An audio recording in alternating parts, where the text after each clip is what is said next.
Fix this helicopter and I'll give you $100 million, the CEO mocked. Then, the maid's daughter did, and his jaw hit the floor. The silence in Hangar 7 cost $10 million an hour. Engineers whispered over glowing screens, their faces drawn and desperate. 9 minutes, 17 seconds, one muttered, and it dies. Every single time. On the observation deck, Richard Lawson, a man used to conquering failure with money and willpower, slammed his fist. Useless, he roared. His empire, worth billions, was crumbling before his eyes. And then, in the corner, a mocking laugh. Maybe we should ask the janitor's kid. Hell, fix this helicopter and I'll give you $100 million. What began as a cruel joke would ignite a chain of events no one in that hangar could have predicted. What started as arrogance ended as revelation. This is the story of how a child's voice cut through the noise of power, money, and failure, and changed everything. Just before we dive in, let us know in the comments where you're watching from today. We love seeing how far these stories reach. And make sure you're subscribed so you don't miss tomorrow's special video. Now let's jump back in. Enjoy the story. A 12-year-old girl held the fate of a billion-dollar empire in her small, quiet hands. She just didn't know it yet. The silence in the massive hangar was the most expensive sound in the world. It was a heavy, suffocating silence, costing Lawson Dynamics $10 million for every hour it continued. The air in Hangar 7 smelled of failure. It was a sharp, metallic scent mixed with the bitter aroma of burnt coffee and stale desperation.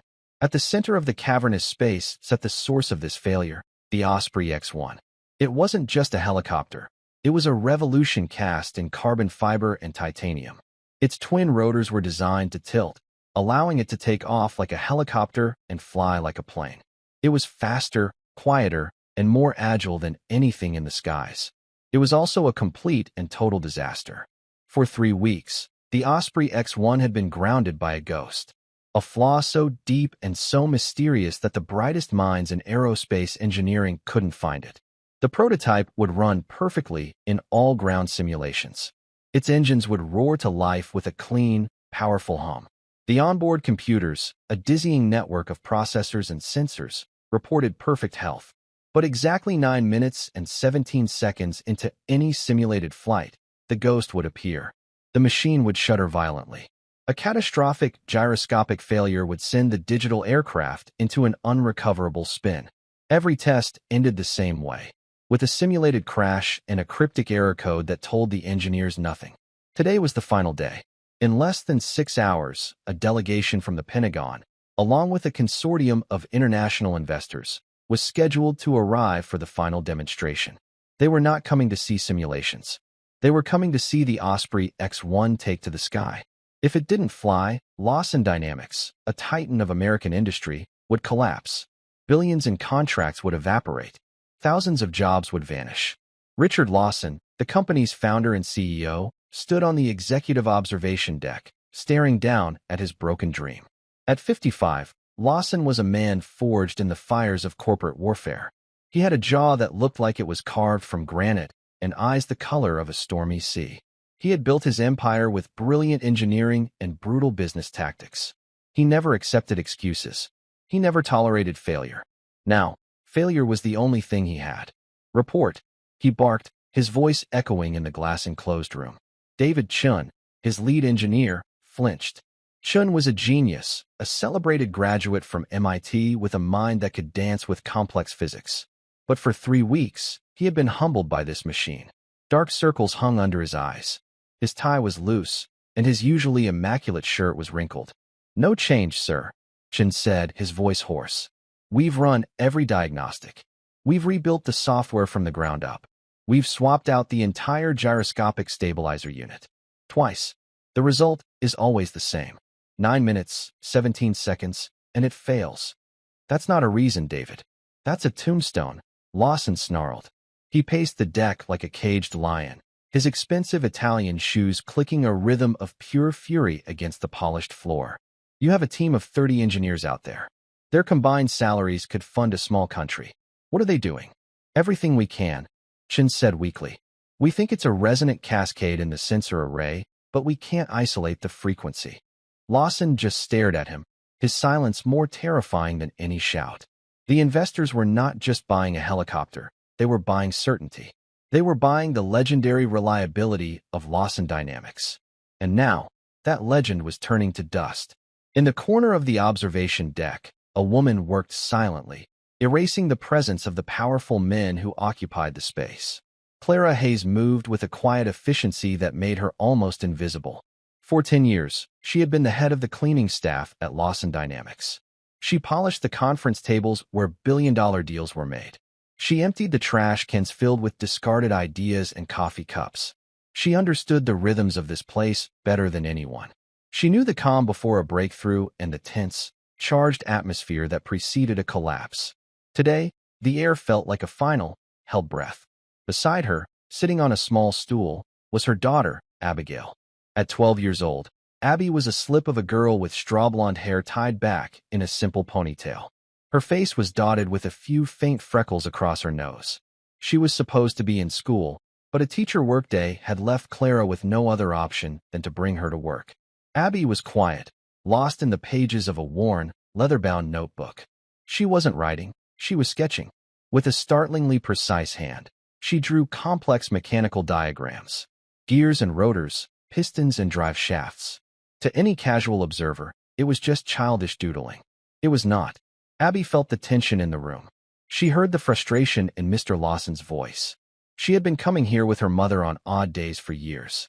She loved the hangar. She loved the smell of machine oil and the sight of the incredible flying machines. She loved the Osprey X-1 most of all. She thought it was the most beautiful thing she had ever seen. And she knew, with a certainty that settled deep in her bones, that it was hurting. Down on the hangar floor, the engineering team tried one last, desperate measure. They initiated another simulation, this time bypassing a series of software protocols. They hoped to force the error to reveal itself. Simulation running. A technician's voice crackled over the intercom. The entire building seemed to hold its breath. On the massive screens above the hangar floor, data streamed in green, healthy lines. 1 minute. 2. 5 minutes. Hope began to flicker in David Chen's eyes. 8 minutes. 9 minutes. The room was silent. Then, at exactly 9 minutes and 17 seconds, it happened. The data streams on the screen flashed red. An alarm blared, a screeching, synthetic sound of defeat. The 3D model of the Osprey X-1 on the main monitor shuddered and then locked into a fatal, spinning dive. Failure. The technician's voice said, flat and final. Catastrophic, gyroscopic destabilization. A collective groan went through the observation deck. David Chen slumped against the glass, his face ashen. Richard Lawson exploded. The carefully controlled facade of the powerful CEO shattered, revealing the desperate, terrified man beneath. He slammed his fist on the mahogany railing, the sound cracking through the hangar like a rifle shot. Useless, he roared, his voice raw with fury. He spun on David Chen. A whole team of the best engineers money can buy, and you can't fix one goddamn helicopter. What is wrong with you? He paced, his rage needing a target, any target. His eyes swept the room, past the defeated engineers, past the anxious board members, and landed on the quiet corner where Clara and her daughter were trying to disappear into the wallpaper. He saw Abby, her head bowed over her sketchbook. A cruel, ugly idea sparked in his mind. It was a way to deflect, to mock the failure of his educated, expensive team. He pointed a trembling finger at the 12-year-old girl. What's the matter, Chun? Lawson sneered, his voice dripping with sarcasm. Can't figure it out? Maybe we should ask the janitor's kid. Maybe she's got the magic answer in her little coloring book. Several of the executives chuckled nervously. Chun looked horrified. Clara froze, her hand tightening on the handle of her cleaning cart, her heart pounding with a mix of fear and protective anger. Lawson wasn't done. He strode toward Abby, a bitter, mocking smile on his face. He was performing now, a king deriding his court jesters for the benefit of his audience. Tell you what, he announced to the room, his voice booming with false bravado. I'm feeling generous today. Anyone can fix this helicopter, and I'll give them $100 million. Hell, fix this helicopter, little girl, and I'll give you $100 million. The laughter that followed was louder this time, a release of the terrible tension that had gripped them all. It was a joke. A cruel, Ridiculous joke. But Abby wasn't laughing. She hadn't flinched. She hadn't even looked up at him. She had heard only one phrase that mattered. One phrase that cut through the CEO's angry tirade and her mother's silent fear. Resonant cascade. Her pencil stopped moving. Slowly, she lifted her head. Her eyes, a clear, intelligent blue, were not those of a frightened child. They were the eyes of someone who understood. She looked past the mocking face of Richard Lawson, past the defeated engineers, and stared at the beautiful, broken machine on the hangar floor. Her grandfather's voice echoed in her memory, a low, gentle rumble like a well-tuned engine. Most folks, they look at a machine, Abby girl. They use their eyes. But the important stuff, the secrets, you can't see those. You have to listen. A quiet, steadying calm settled over her. She knew what was wrong with the Osprey X1. It wasn't a ghost in the software. It was a whisper in the steel. A whisper her grandfather had taught her how to hear. Clara put a gentle hand on her daughter's shoulder. Abby, let's go. We're in the way. Abby didn't move. She took a small breath. Then, in a voice so quiet it was almost lost in the vastness of the hangar, she spoke. It's not the sensors, she said. The laughter died instantly. Every head on the observation deck turned toward her. Richard Lawson's mocking smile froze on his face. David Chin stared, his mouth slightly agape. What did you say? Lawson asked, his voice losing its mocking edge and taking on a dangerous curiosity. Abby stood up, clutching her sketchbook to her chest like a shield. She looked directly at the lead engineer, David Chun. You're looking for a frequency, she said, her voice clear and steady. But it's not a frequency. It's a vibration. A sympathetic vibration. It's too small for your sensors to pick up until it's too late. The silence that followed was different. It was no longer the silence of failure. It was the silence of utter, profound disbelief. A 12-year-old girl, the daughter of the cleaning lady, was standing in the heart of a multi-billion-dollar crisis, talking about sympathetic vibrations as if she were discussing her homework. Richard Lawson stared at her, his mind struggling to process what was happening. He had meant to mock her, to use her as a prop in his theater of rage. But the look in her eyes was not that of a child playing make-believe. It was a look of absolute, unshakable certainty. The world seemed to shrink, focusing on the small girl in the oversized blue sweater. The fate of Lawson Dynamics had just been placed, by the CEO's own foolish words, into her hands. And the real story, the one that would be told for decades to come, was just beginning. The executives and engineers stared at Abby as if she had just sprouted wings. Richard Lawson's face was a mask of confusion. The cruel joke he had made had suddenly taken on a life of its own, and he didn't know how to react. Sympathetic vibration? David Chin finally stammered, taking a step forward. He looked from Abby to her mother, as if seeking an explanation for this bizarre interruption. How? How would you know a term like that? Clara felt a wave of panic. I'm so sorry, Mr. Lawson, Mr. Chun. She doesn't know what she's saying. Abby, apologize and let's go. She tugged gently on her daughter's arm. But Abby stood her ground. My grandpa taught me, she said simply, her gaze still fixed on Chun.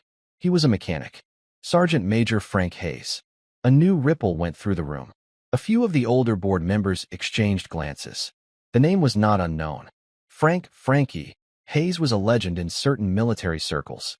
A helicopter crew chief from the Vietnam era, a man famous for keeping his birds in the air with little more than duct tape, sheer willpower, and an uncanny understanding of machinery.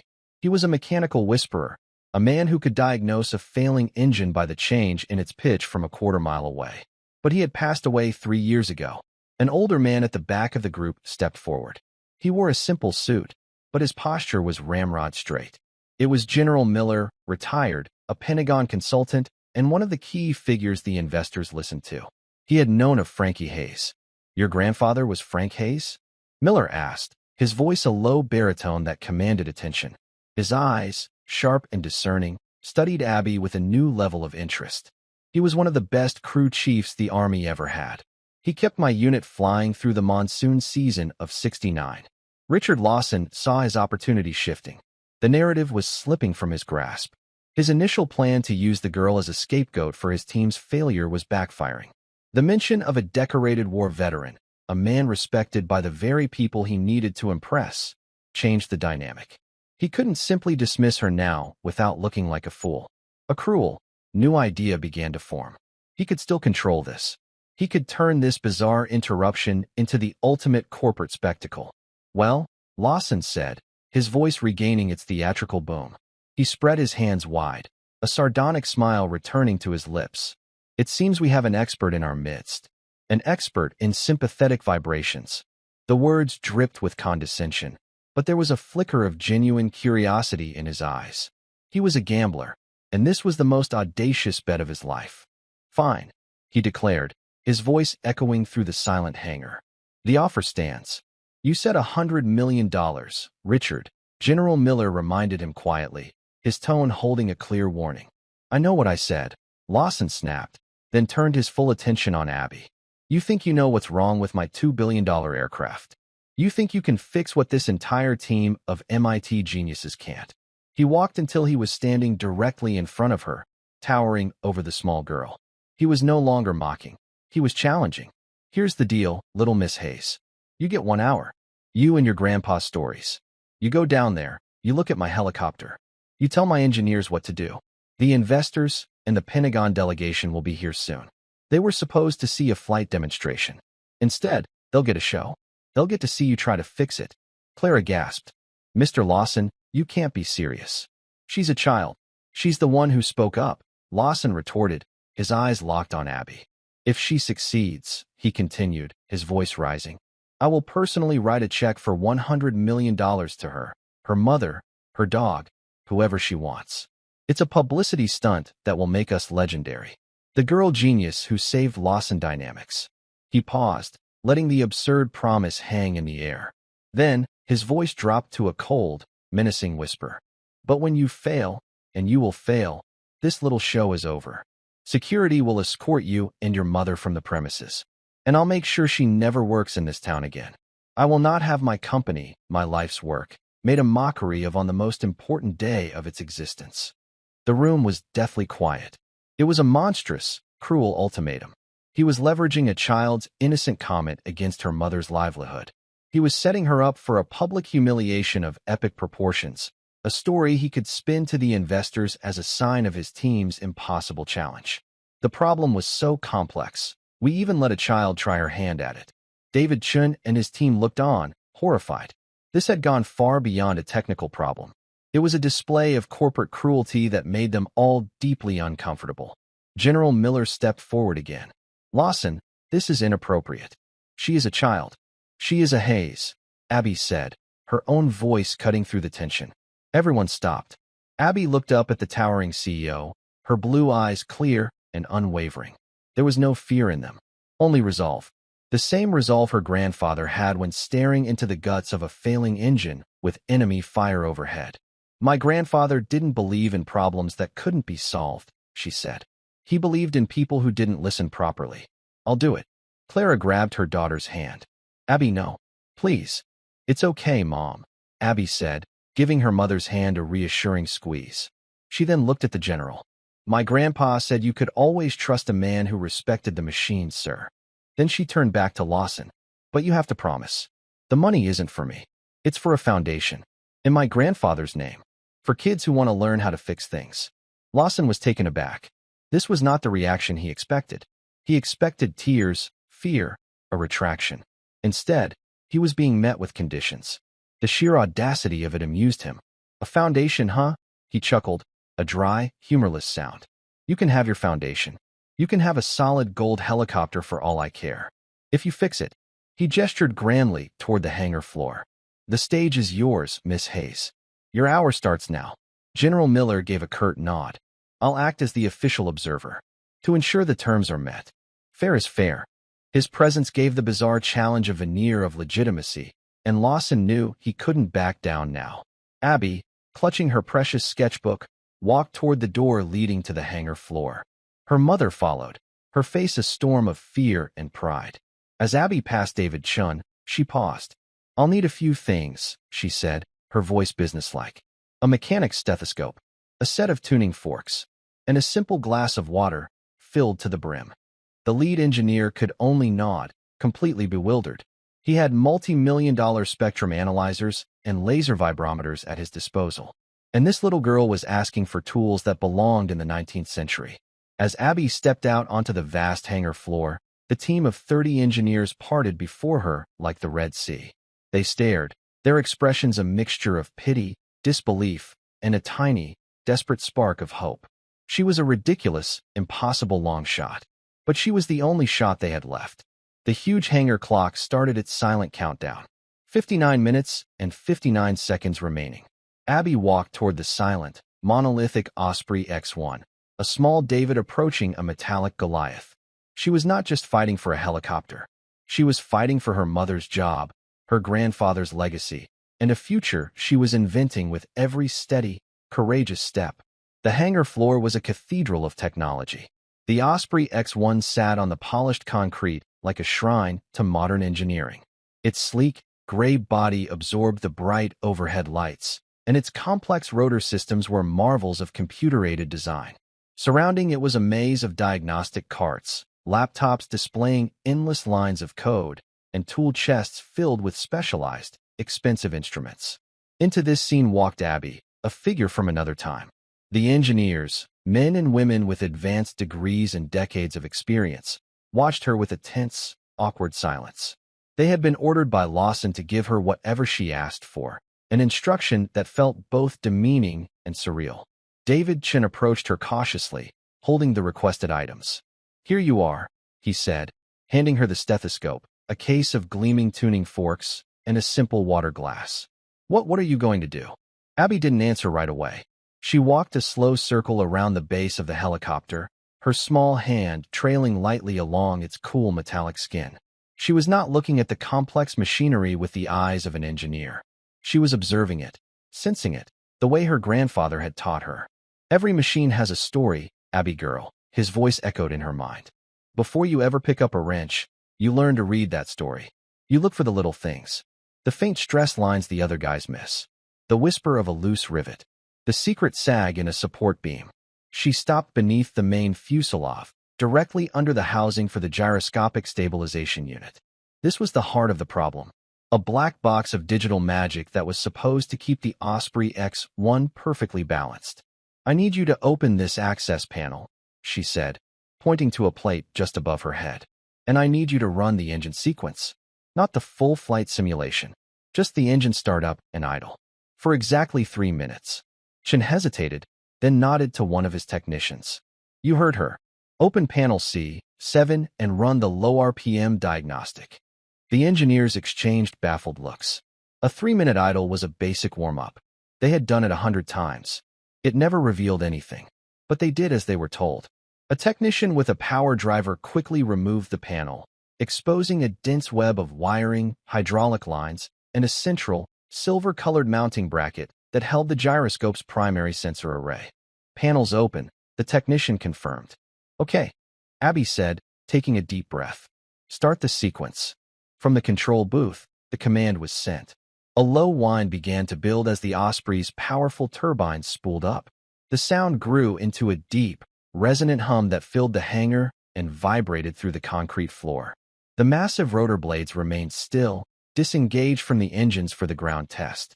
The engineers watched their monitors, which showed nothing but green lights and stable readings. This was familiar territory. Nothing ever went wrong at idle. But Abby wasn't looking at the monitors. She took the mechanic's stethoscope, an instrument designed to listen to the internal workings of an engine, and placed the cold metal diaphragm directly onto the silver mounting bracket. She closed her eyes. The hangar was filled with the roar of the engines, a deafening wall of industrial sound. But through the stethoscope, Abby heard a different world. She heard the smooth whir of bearings, the steady flow of hydraulic fluid, the electronic pulse of the sensors. It was a symphony of machinery. She listened intently, moving the stethoscope a few inches at a time across the bracket's surface. On the observation deck, Lawson watched with a smirk. "What is she doing?" "Playing doctor," he said to one of the investors who had arrived early. The investor, a cautious man named Mr. Peterson, just watched, his expression unreadable. "Listen past the noise, kiddo," her grandfather's voice coached her. "The big sounds are there to distract you. You're listening for the thing that doesn't belong." The little cricket chirping in the middle of a thunderstorm. And then she heard it. It was faint, incredibly faint, A tiny, high-frequency ping. It wasn't regular. It was intermittent, almost random. A sound so insignificant that any normal mechanic would have dismissed it as background noise. But to Abby, it was a scream. She opened her eyes. "There," she whispered. She took one of the tuning forks from the case, one marked with the number 440 for the A note, and gently tapped it against her shoe. It hummed with a perfect, clear tone. She pressed its base against the bracket, next to where she had heard the sound. For a moment, the tuning fork's vibration seemed to cancel out the ping. "Sympathetic," she murmured. She then took the glass of water. Her hand was perfectly steady as she held it up. "I need one of you to hold this for me," she said to the nearest technician. "Right here. Don't let it touch the bracket, but get it as close as you can." The young engineer, a woman named Beth, looked at Chun for approval. He gave a slight nod. Beth took the glass, her own hands trembling slightly, and held it just a millimeter away from the metal surface. "Shut down the engines," Abby commanded. The deep roar of the turbines began to wind down, the noise slowly receding. As the hangar grew quieter, everyone watched the glass of water. The surface was perfectly still, like a tiny silver mirror. "Okay," Abby said. "Now, look closely at the mounting bracket. Right here." She pointed to a spot near one of the main bolts. "You see it?" David Chen leaned in, his eyes straining. The other engineers crowded around, their skepticism warring with a desperate curiosity. At first, they saw nothing. Just a solid piece of milled aluminum, bolted securely to the aircraft's frame. "I don't see anything," Chen confessed. "Keep looking," Abby insisted. "It's not a crack on the surface. It's in the metal." She took a small cleaning cloth from her mother's cart, which Clara had quietly wheeled nearby. She wiped the bracket clean, removing any trace of oil or dust. "You need to look at it from the side, with the light hitting it just right," she explained. General Miller had come down from the observation deck and now stood with the engineers. His old eyes, accustomed to spotting details others missed, narrowed.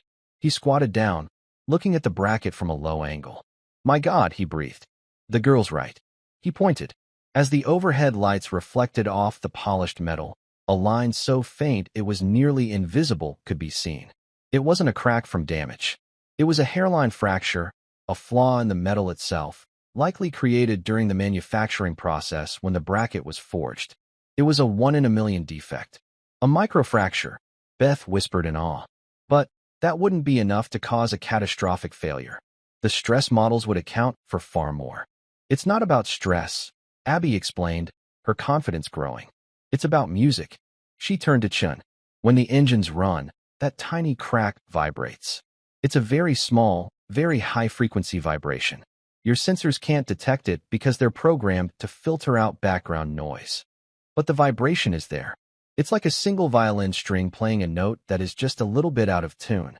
She picked up the case of tuning forks. "For the first few minutes, it doesn't matter. But the gyroscopic system is also vibrating. Everything is. The engines, the airframe, all of it. They're all playing their own notes. And they're all in tune with each other." She looked at the faces around her, seeing the dawning understanding. "But that little crack, its note doesn't belong. As the system runs, the energy builds. The vibrations start to match up. It's called resonant cascade. The tiny, wrong vibration from the crack gets amplified by all the other vibrations in the system. It gets louder and louder, but not in a way you can hear. It's a vibration that builds in strength." She paused, making sure they followed. At 9 minutes and 17 seconds, that vibration becomes so powerful that it overwhelms the gyroscopic sensor. It's like screaming directly into someone's ear while they're trying to listen to a whisper. The sensor can no longer tell which way is up. It sends faulty data to the flight computers, and the computers think the aircraft is falling. They try to correct a problem that doesn't exist, and that's what sends the Osprey into the spin. The hangar was utterly silent, save for the faint hum of the lights. The team of engineers stood frozen, looking back and forth between the 12-year-old girl and the multi-billion-dollar helicopter. She had just explained their impossible problem with the simple analogy of an out-of-tune violin. It was so simple, so elegant, and so deeply rooted in the physical world, not the digital one they had been lost in for weeks. They had been searching for a software ghost, but the problem was a flaw in the machine's very bones. David Chen stared at the hairline fracture, then at Abby. He felt a wave of professional shame, immediately followed by a profound sense of awe. How? How could you possibly know that? He asked, his voice filled with genuine wonder. Abby clutched her sketchbook. My grandpa worked on old Hueys in the war. He said they were filled with ghosts, vibrations from battle damage and years of hard flying. He said you couldn't always replace the parts, so you had to learn to live with the ghosts. You had to learn how to quiet them down. Up on the observation deck, Richard Lawson watched on the high-definition monitor, his face pale.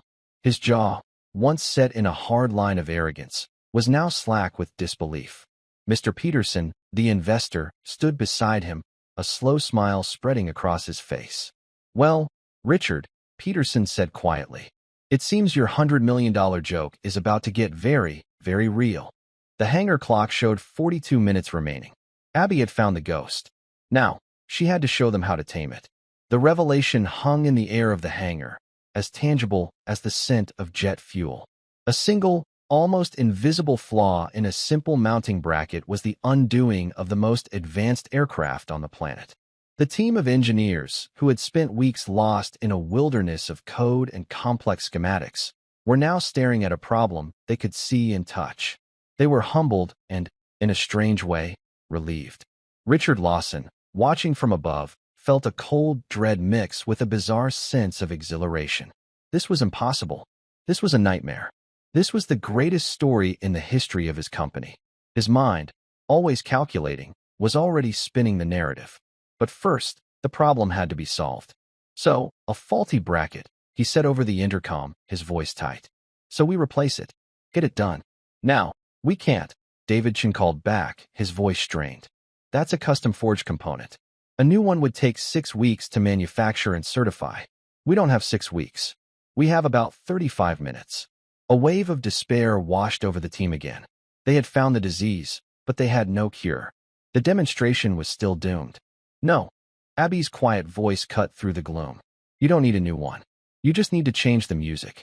All eyes turned back to her. She was looking at the bracket, not as a broken part, but as an instrument that needed to be retuned. She opened her sketchbook. The pages were not filled with childish drawings, but with detailed, hand-drawn diagrams from her grandfather. There were notes in the margins, written in a strong, clear script. One page showed the rotor assembly of an old Bell Huey helicopter. There was a drawing of a small, weighted piece of metal bolted to the gearbox casing, with an arrow pointing to it and a note that read, "The shake started after we took a .50 cal hit near Saigon. Couldn't replace the whole transmission, so we gave the ghost something else to chew on." Quieted her right down. We can't stop the vibration from the crack, Abby explained, turning the book around for Chun and the others to see. But we can dampen it. We can give it a counterfrequency. My grandpa called them listeners. Little pieces of metal or rubber that absorb the bad vibrations before they can spread. She pointed to a spot on the bracket, away from the fracture. We need to add a small amount of weight, right here. It has to be the right weight, and it has to be attached in a way that it can absorb the specific frequency of the fracture. It will act like a shock absorber for the vibration, canceling it out before it can build into the resonant cascade. It was a beautifully simple solution, an idea born not in a sterile lab, but in the muddy, desperate reality of a battlefield workshop.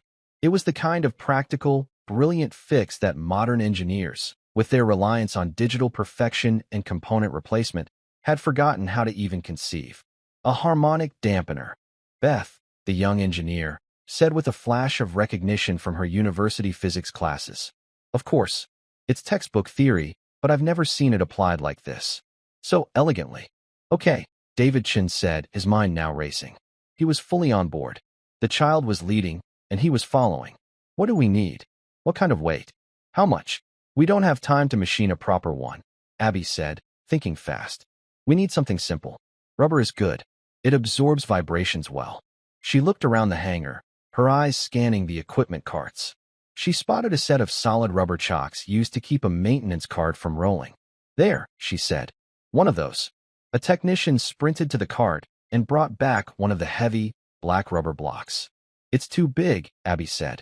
I need a piece from the middle, about the size of a silver dollar. And we need to know its exact weight. Chin barked orders. Give me a cutting tool and a digital scale. Now, move. The team, which had been paralyzed by uncertainty for weeks, now moved with a feverish, unified purpose. Within 2 minutes, a technician had carefully cut a small, circular piece from the rubber chalk. He placed it on a sensitive digital scale. 31.7 grams, he announced. Abby did a quick calculation in her head, her brow furrowed in concentration. Her grandfather had taught her the rough math. The relationship between the frequency of a vibration and the mass required to dampen it. It's close, she said. A little too heavy. Shave a bit off. We need it to be exactly 29 grams. How can you possibly know that? Chen asked, amazed by her precision.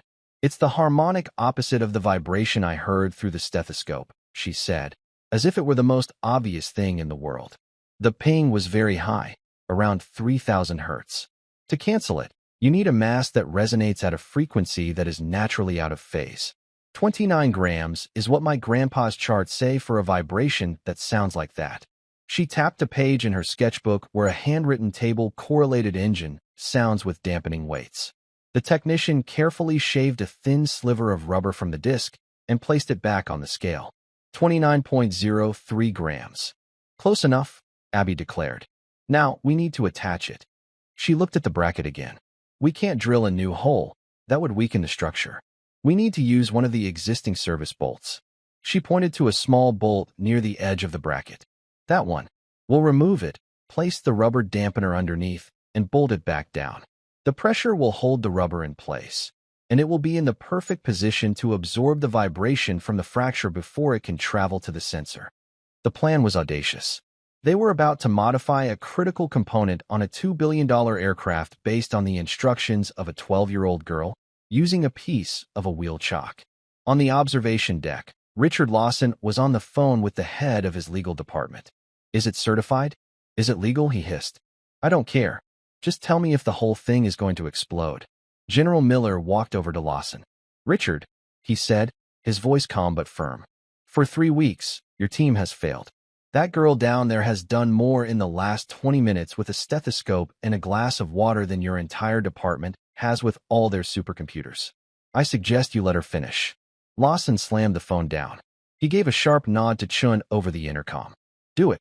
With the focused precision of a bomb disposal team, the engineers went to work. The service bolt was carefully removed. The small, 29-gram rubber disc, the haze damper, as Beth had already started calling it, was placed over the hole. The bolt was reinserted and torqued down to the exact specification. It looked absurdly simple, a tiny black dot on a piece of high-tech silver metal. It's done, Chen announced, his voice tight with tension. Abby walked up to the bracket and placed her hand on it. She closed her eyes for a moment. She could no longer hear the faint, discordant whisper. There was only the solid, steady silence of the machine. Okay, she said. Run the simulation. The full one. The hangar fell silent again. Every engineer returned to their station. On the observation deck, the early investors, along with Lawson and the general, were glued to the main screen. Clara Hayes stood near the back, twisting a cleaning rag in her hands, her heart pounding a frantic rhythm against her ribs. She was praying. Initiating full flight simulation, the technician's voice announced, and the words echoed with the weight of destiny. The simulation began. The 3D model of the Osprey X-1 lifted off the virtual runway. The data streams were all green. 1 minute passed. 3, 5. The aircraft on the screen performed a series of complex aerial maneuvers, the data holding steady. The clock in the corner of the screen ticked past the 8-minute mark. The tension in the hangar was unbearable. Everyone held their breath. 9 minutes. The camera zoomed in on the simulation clock. 9 minutes and 10 seconds. 11, 12. The dreaded 17-second mark arrived and passed. The helicopter on the screen did not shudder. The data streams remained a beautiful, solid green. No alarms blared. A stunned silence held for a moment, and then someone started to clap. The applause grew, starting with the engineers and spreading through the control booth and the observation deck. It became a roar, a tidal wave of relief and disbelief and pure, unadulterated joy. 10 minutes. 12. 15. The Osprey X-1 continued its flawless virtual flight. The ghost was gone. The whisper had been silenced. A 12-year-old girl had done the impossible. Abby stood watching the screen, a small, tired smile on her face. Her grandfather had been right. You just had to listen. David Chin approached her, his eyes shining with unshed tears of gratitude and awe. I don't know what to say, he managed. Thank you. Upstairs, Richard Lawson slowly sank into his chair. His face was ashen. His jaw was literally hanging open. He looked at the screen, then at the small girl on the hangar floor, then at the checkbook sitting on his desk. He had made a promise in front of the most important people in his professional life. $100 million. The demonstration was saved. His company was saved. And his entire world had just been turned upside down by a quiet girl with a sketchbook, the daughter of his maid. The reckoning was coming. The successful simulation ran for a full 30 minutes before David Chun ordered it shut down. The mood in the hangar had transformed. The oppressive cloud of despair had been replaced by a giddy, electric sense of victory. The engineers were laughing, shaking hands, and patting each other on the back. But most of all, they were looking at Abby with a reverence usually reserved for engineering legends like Sikorsky or the Wright brothers. She had not only saved the project, she had reminded them of a fundamental truth they had forgotten, that for all their advanced technology, at the heart of every great machine is a simple, elegant mechanical principle. The doors to the observation deck slid open, and the delegation of investors and Pentagon officials, who had been quietly escorted in during the final minutes of the simulation, walked into the room. They had seen the end of the test. They had seen the flawless data. They had heard the spontaneous applause. They were smiling. Mr. Peterson, the lead investor, strode directly to Richard Lawson. Richard, he said, his voice booming with enthusiasm. I don't know what kind of last-minute magic you people pulled off, but that was the most impressive demonstration of system reliability I have ever seen. You asked for $5 billion for the initial contract. We're prepared to offer $7 billion. On one condition. Lawson, still reeling, stood up shakily. Condition? Peterson pointed down to the hangar floor, where Abby was now standing with her mother, looking slightly overwhelmed by the attention. We want to know more about your special projects division, the one run by that young lady down there. Lawson's mouth opened, but no words came out. The narrative he had been frantically trying to construct, one where he, the brilliant CEO, had fostered a culture of innovation so powerful that solutions could come from anywhere, crumbled to dust. The investors weren't buying his story. They were buying hers. General Miller stepped forward, a grimly satisfied look on his face. Gentlemen, allow me to introduce you to Abigail Hayes, granddaughter of the late Sergeant Major Frank Hayes. It appears she has inherited the family gift for machinery. He then turned to Lawson, his voice dropping so only those nearby could hear. And Richard, I believe you have a promise to keep, one which my colleagues and I witnessed you make. The color drained from Lawson's face. All eyes in the room were on him. This was the moment of reckoning, played out on the stage he himself had so cruelly set. He was trapped by his own arrogance. He took a deep breath, straightened his tie, and descended to the hangar floor. The engineers parted for him, their expressions a mixture of triumph and anticipation. They, too, had heard his mocking offer. They were waiting to see what he would do. Lawson walked until he stood before Abby and her mother. He looked down at the 12-year-old girl who held the entire future of his company in her hands. The smirk was gone. The arrogance was gone. In his eyes, for the first time, was a glimmer of genuine respect. And something else, humility. Miss Hayes, he began, his voice quiet and formal. I owe you an apology.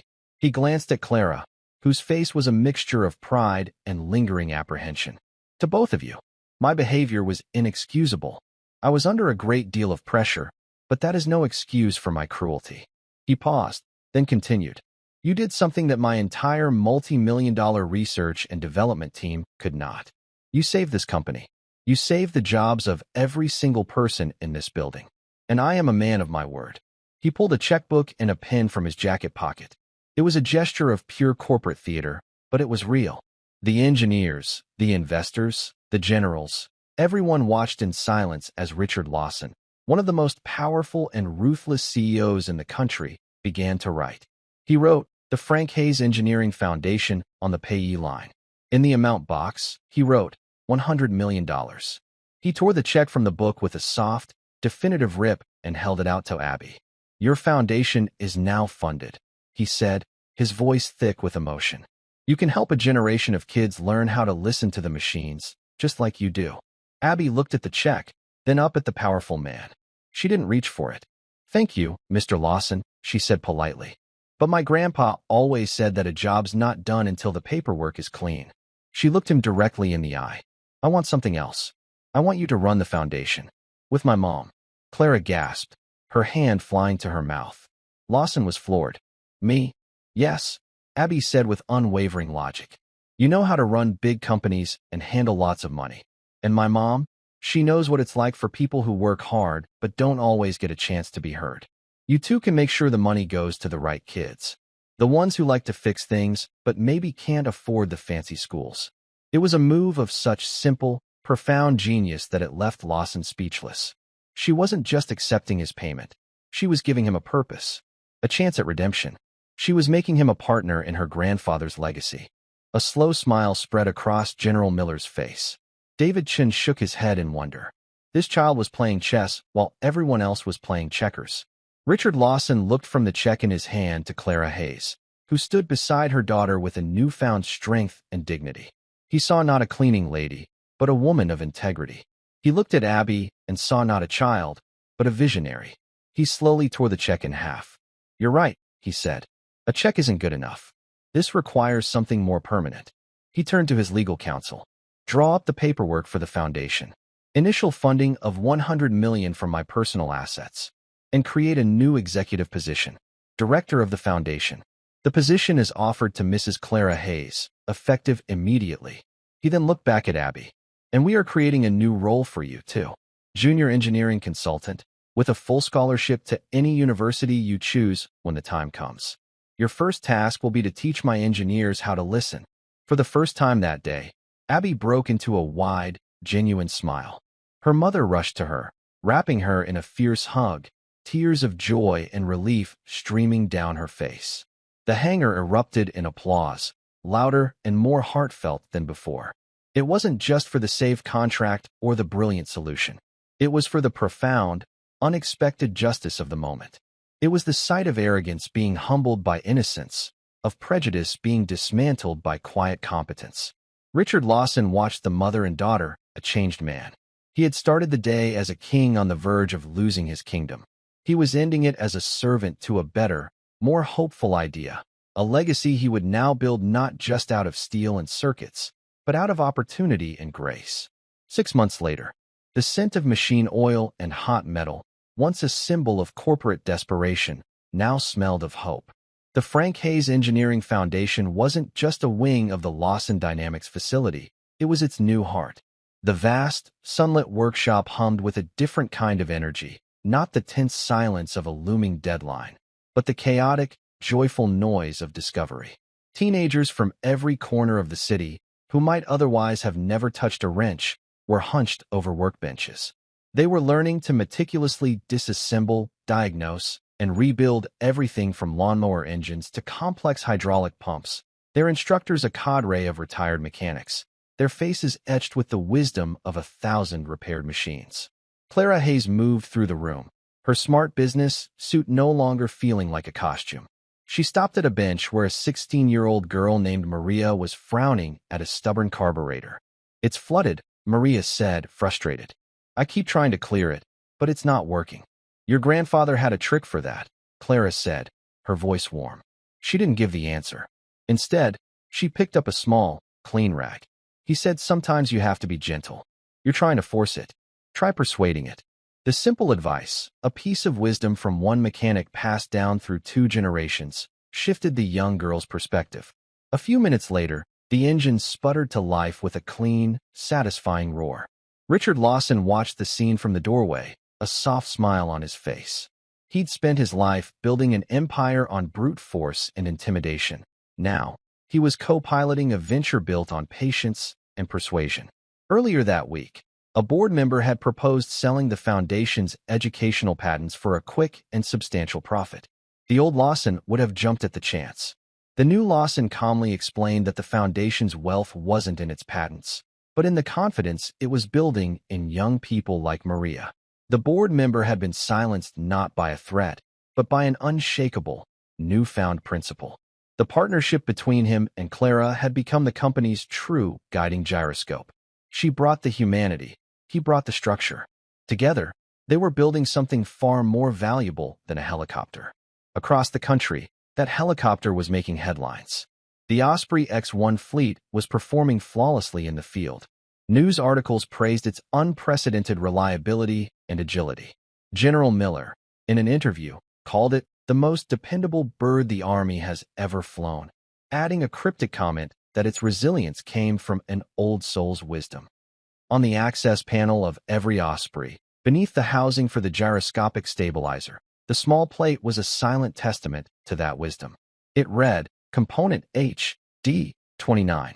The haze damper. It was a permanent part of the engineering lexicon, a reminder that sometimes the most elegant solution is also the simplest. Back in the main R&D hangar, the engineers gathered around a new prototype, a next-generation engine for a high-altitude surveillance drone. The atmosphere was different now. There was less frantic typing and more quiet contemplation. They had learned to pause, to listen. Their teacher stood on a small stool, pointing at a complex schematic on the main screen. "You're trying to eliminate the vibration," Abby said, her voice clear and steady. "But you can't. The engine needs to vibrate to work. You just need to give it a calmer rhythm. You need to listen to what it wants to do, not just tell it what it has to do." The engineers, men and women with doctorates and decades of experience, listened with rapt attention. They no longer saw a child. They saw their most valuable consultant, the one who had taught them that the most important diagnostic tool wasn't a computer, but a curious and empathetic mind. Abby Hayes was no longer just the maid's daughter who got lucky. She was the keeper of her grandfather's legacy, the girl who had looked into the heart of a complex machine and found not a ghost, but a song. And she was just beginning to teach the world how to hear it. And that's where we'll end the story for now. Whenever I share one of these, I hope it gives you a chance to step out of the everyday and just drift for a bit. I'd love to know what you were doing while listening. Maybe relaxing after work, on a late-night drive, or just winding down. Drop a line in the comments. I really do read them all. And if you want to make sure we cross paths again, hitting like and subscribing makes a huge difference. We are always trying to improve our stories, so feel free to also drop your feedback in the comment section below. Thanks for spending this time with me.